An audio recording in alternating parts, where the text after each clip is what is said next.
In 1994, an American photographer cycled across China, traveling over 3,000 kilometers from Beijing to Hong Kong, forging enduring friendships along the way.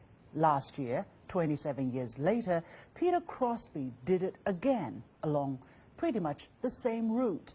And a documentary was made based on his journeys through time and space. So what changed over the years and what haven't? And how different is China seen through his own eyes from what's portrayed in the media? Welcome to this special edition of The Point with me, Liu Xin, coming to you from Beijing. I'm pleased to be joined by Peter Crosby from New York City. Good evening, Peter. It's good to have you on the show. Hello, Liu Xin. How are you? Good, good. And a happy Chinese New Year in advance, by the way, as we're celebrating the Chinese New Year. Yes, Year of the Tiger. Yes, yes. And let's talk a little bit about Tiger Spirit, which is very active and very sportive and curious, of course. And that curiosity probably took you on a 3,000-kilometer plus bike trip, as I said, in 1994, from Beijing to Hong Kong through the interior of China. You are probably one of the few people who have ever done that. So before we go into the questions, let's take a look at what you saw in 1994. In 1994, that I wanted to tell the story of crossing China was because I was living in Tokyo and then Hong Kong. It was clear to me that so many Westerners they didn't understand the transformation, how China was starting to grow and open up. It was a very exciting time.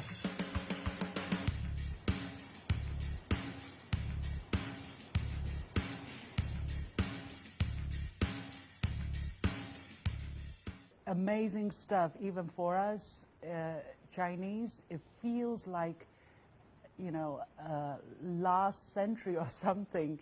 But tell us a little bit, what kind of impact did the journey have on your impression and understanding of China back then? Well, the purpose of my journey in 1994 was because I was living in Asia for 8 years as a photojournalist and started to recognize that people in America and in the West didn't know anything about China.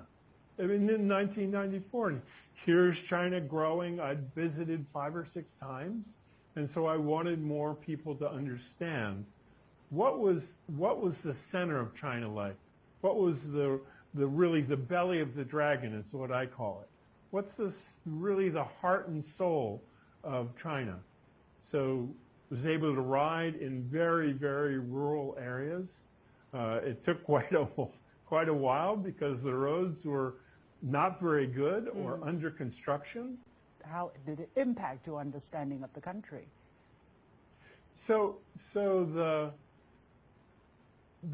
biggest takeaway that I had from my 1994 journey was how hard people in the center of China were still working and how innovative they were in creating little new businesses and little new farm ways of working, and how did they transport crops. And things were very, very exciting for people, but there were still a lot of limitations. It was still very basic, and it was a lot slower.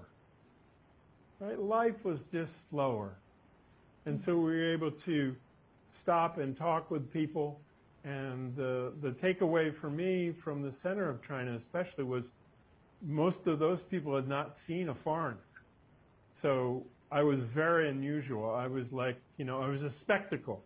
And everyone wanted to see me and couldn't believe that I could speak Chinese. And so that innocence, that desire to communicate, that kind of generosity of spirit was what I took away in 1994. I could imagine, how much it would have been interesting for both sides, right? But 27 years later, a lot of things happened, a lot of things changed. What made you want to do that journey again and, along the same route you took many years ago? Well, the purpose I mentioned in 1994, that the United States and many people in the West just didn't know much about China. Well, what I see happening is people still don't know very much about China, but they've made opinions about China which are not necessarily accurate, and I think in some ways very dangerous. And so it felt even more urgent at 66 years old to come and do this now, because somebody's got to create more bridges and more communication.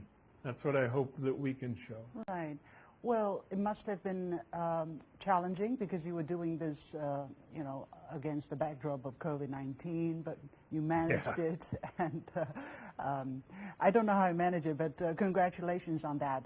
So share with us some of the most impressive, most interesting moments that stayed in your mind from the second trip especially.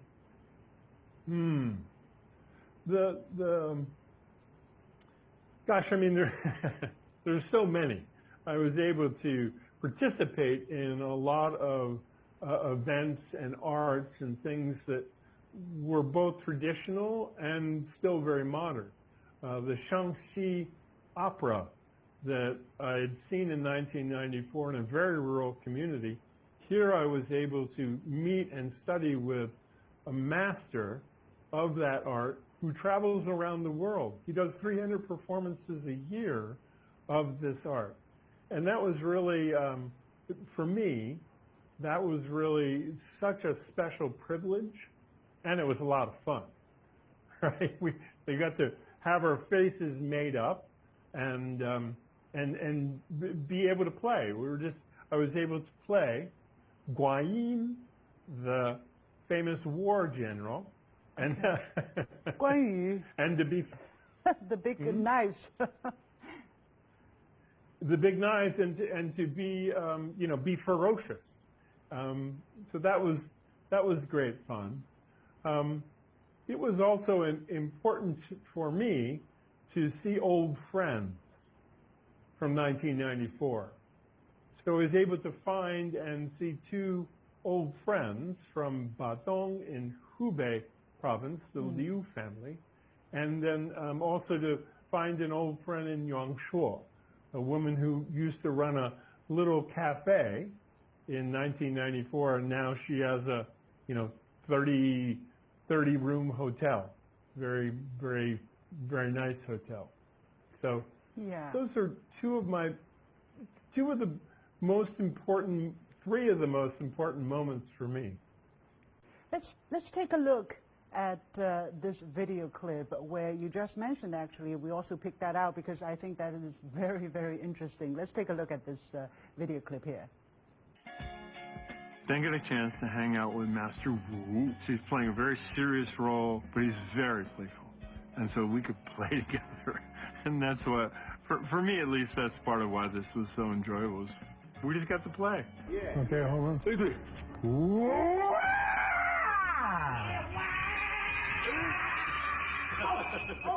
But I lost my pose.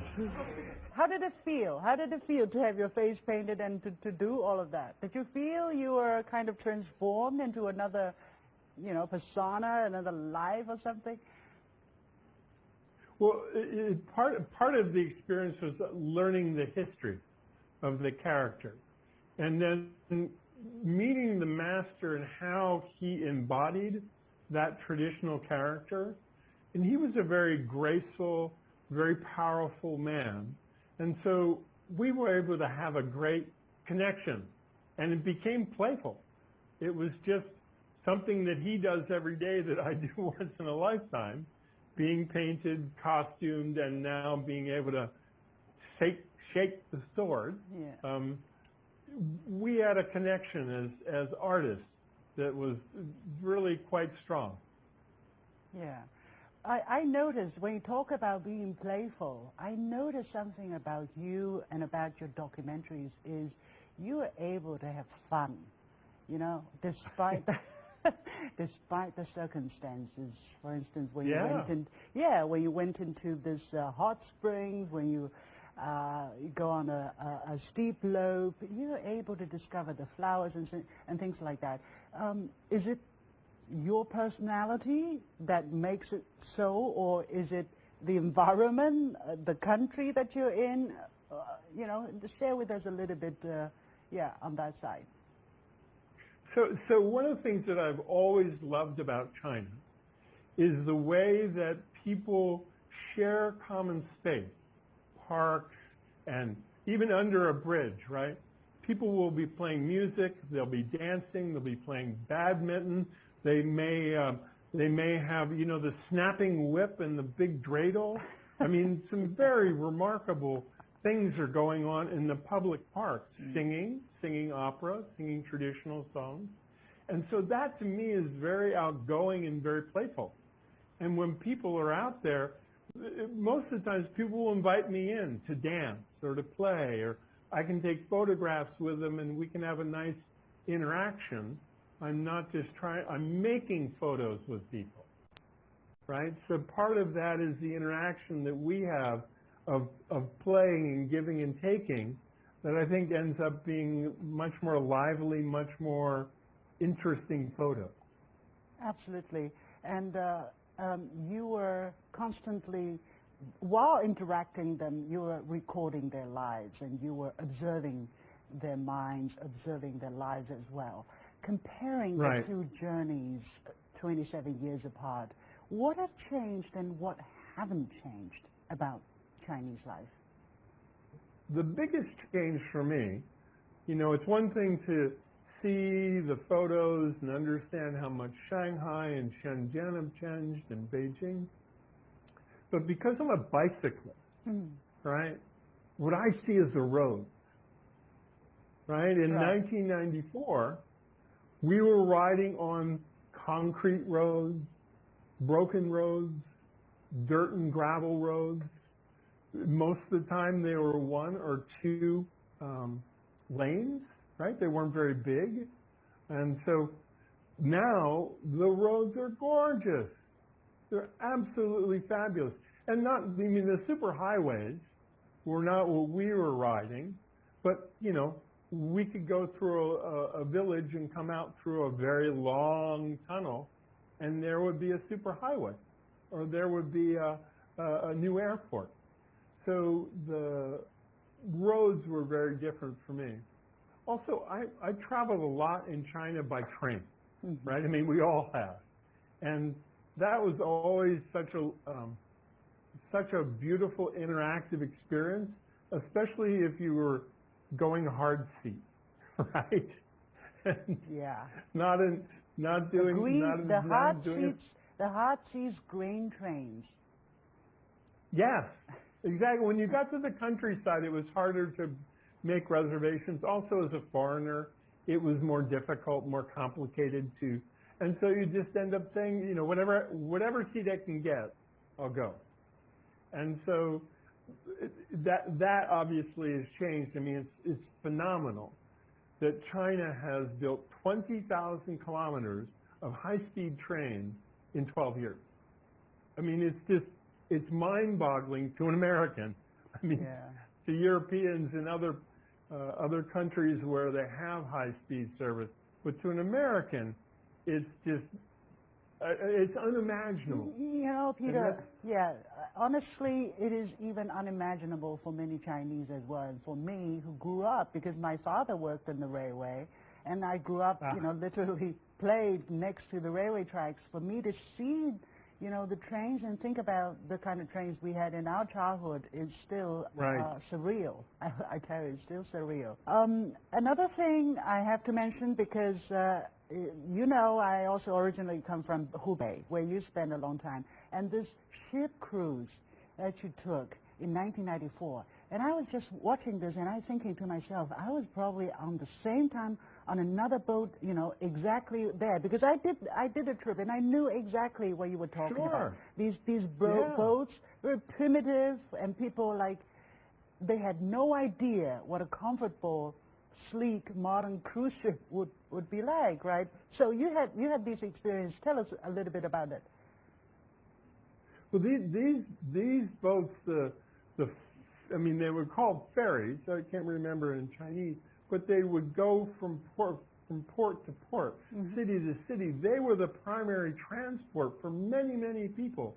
There weren't all these bridges, right? Especially over the Yangtze. They're just people, there weren't even very many roads along the way. So this is how people transported their goods to market, to the next big city.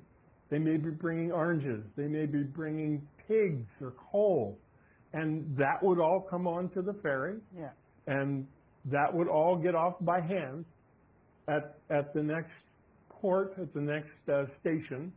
Not many people were actually on there as tourists.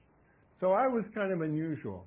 And again, one of the things, having come back this year and done the cruise again, obviously it's very different. But the biggest difference, one of the biggest differences for me is the color of the water. Because in 1994, it was like masala tea. Okay. It's a very deep brown orange, right? And now it's really kind of a very light brown. It's a very different, and obviously the river is not as swift. It's not as deep. There's a lot more traffic on it. And the formality of these big tourist boats, especially. You know, it was almost like a carnival cruise out at sea. So that's not really my style.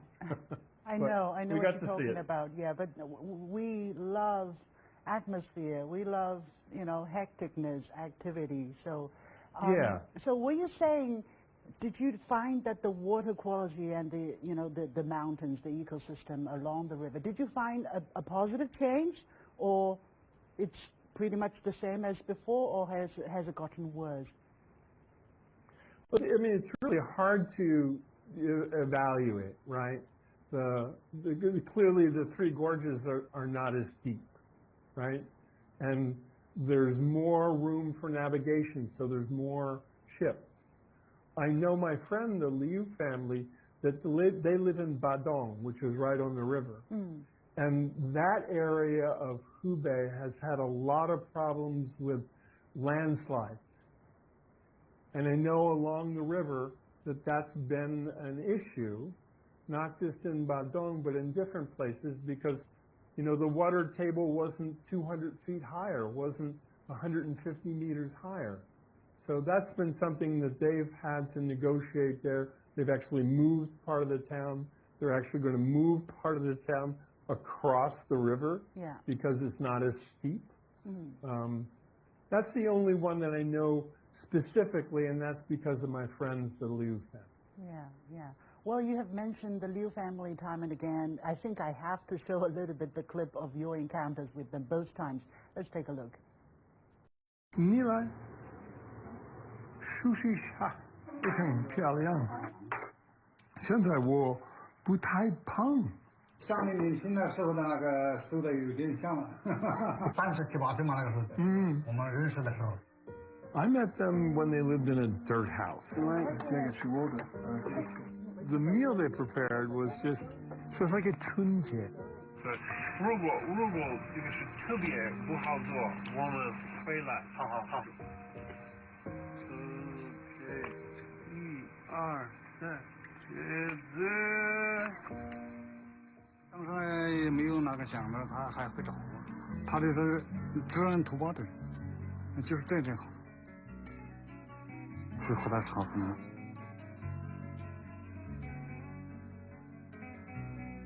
给你我的爱。Felt like we were brothers, 哥哥弟弟。2、3、4，茄子，还有茄子，还有茄子。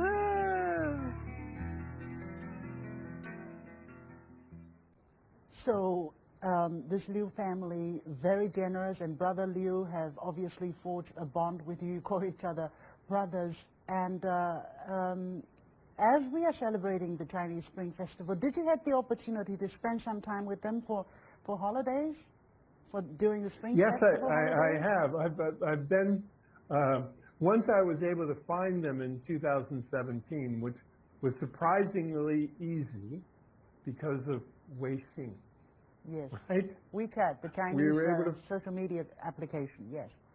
WeChat is amazing and it's ubiquitous. It's everywhere. And once I was able to find them, and the backstory is that they lived in a dirt house. I mean, they're Tujiaoren, right? They are literally one of the 56 minorities. And they lived in a dirt house, and they had no electricity. And they took me in for a night because it was raining and cold. And they prepared a meal like a Thanksgiving, like a chunjie meal, right? With pork and cabbage. And they had to borrow the meat. They had to borrow the pork. And they were so generous, Liu Xin. I've kept that example of generosity and told that story time and time again because I've never invited perfect strangers in from the street to give them a huge meal and to have them sleep in my children's bed. And they wouldn't allow us I could not give them money, right? They would not. Wouldn't take it. They wouldn't take it. And some of their friends criticized them, I came to learn later, because what it would be, come on, these people have money. So for me, to be able to go back and find them and throw the biggest hotel banquet that I could for the whole family to say thank you.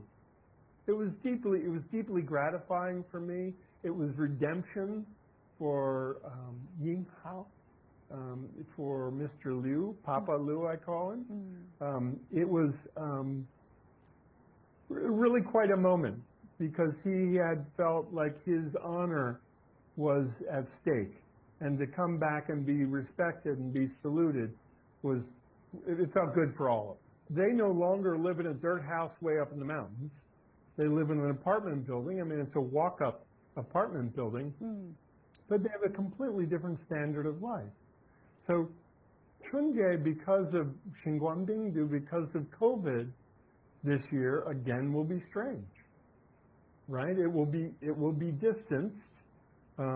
Most people are living in their small family units. Yeah. I mean, Papa Liu has 6 brothers in the area, in Hubei province. So when I was there for Chunjie, we were able to go and visit each of the brothers and the family and have a little party at each one. And one of the parties actually was, we have the same birthday, the same year, the same birthday. But his is the lunar calendar, February 16th, and mine is the Gregorian calendar. Doesn't matter. Doesn't matter. Doesn't matter. Exactly. We said we're having the same birthday, so we had the hats with the frosting on the face, you know, Xing Ri Kuai Le, you know. That's great fun. Yeah. So nice to hear all of that. So I know, so both journeys, it was a 2-month track last year, and a 4-part documentary was made about it, and it's now available online. And your rarity, again, every time I think about it, you know, given the kind of relationship between the two countries, kind of rhetoric that's being thrown, you know, on the political side.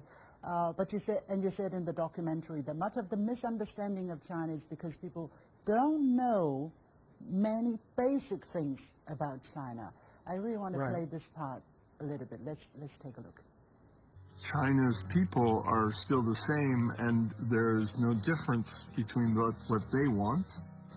My thinking is that much of this misunderstanding is ignorance. People just don't know. They just don't know many basic things about China. The thing that's more important to me is not to show the difference, but to show how similar we are. So, Peter, help us understand a bit better what are these basic things, and how do you think, what can be done to help people understand these basic things? Gosh, that's the big question, right? so American culture or Western culture was so influential in the opening up of China and those 40 years, right? So most Chinese people have a very good sense and understanding of American or Western culture, of history, of, popular culture, of big movie stars. But in America or in the West, very few people even understand the dynasties or understand that the Communist Party won a revolution in 1949, and that's why they're still in business. And the understanding of what communism is in America has been tainted and used only for political purposes. We used to call it red baiting. And in China, you ask people, or I ask people, how do you feel about the government? And, of course we have cameras there also, so people are very positive. But genuinely, people have faith, they have confidence in the government. And I think that's one thing is very eroded here.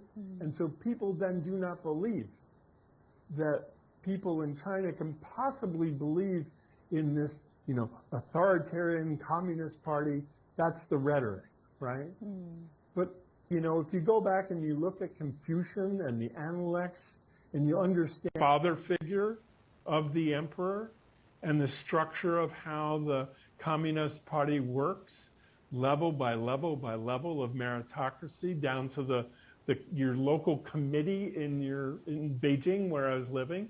We had a local committee in our apartment complex, and when when COVID hit, they were very, very effective. Yeah. So it's all the way up, 90 million people.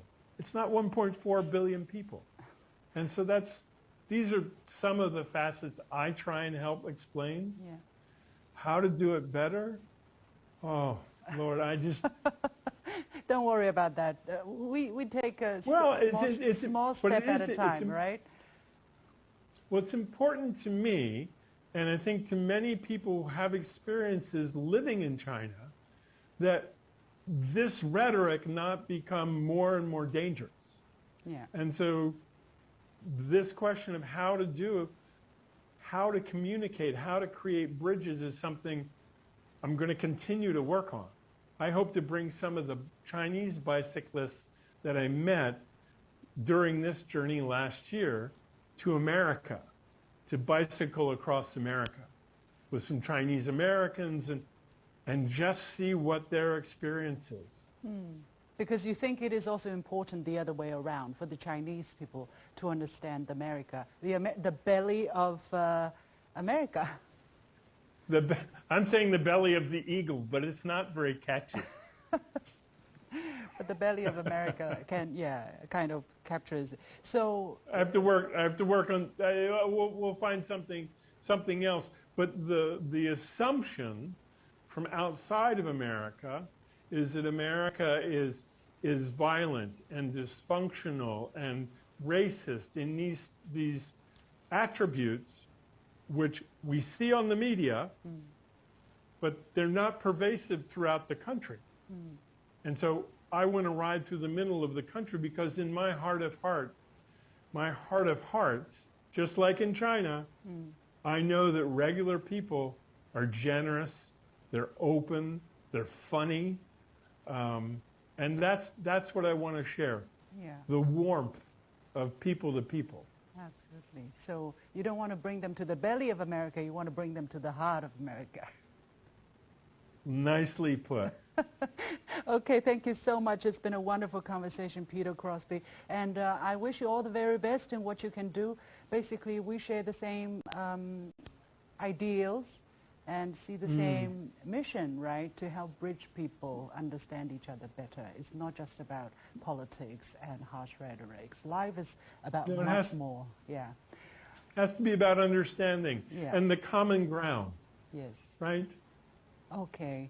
Peter, we're running out of time. Thank you so much once again. Thank you so much. Thank you for joining us. I really enjoyed this. Happy the Year of the Tiger. Bye-bye. Bye-bye. And that was my interview with Peter Crosby, who twice bicycled all the way across China from Beijing to Hong Kong. And with that, we come to the end of this special edition of The Point with me, Liu Xin. As always, you can follow me on Facebook and Twitter using the handle Liu Xin in Beijing. Thanks for watching. Once again, Happy Chinese New Year.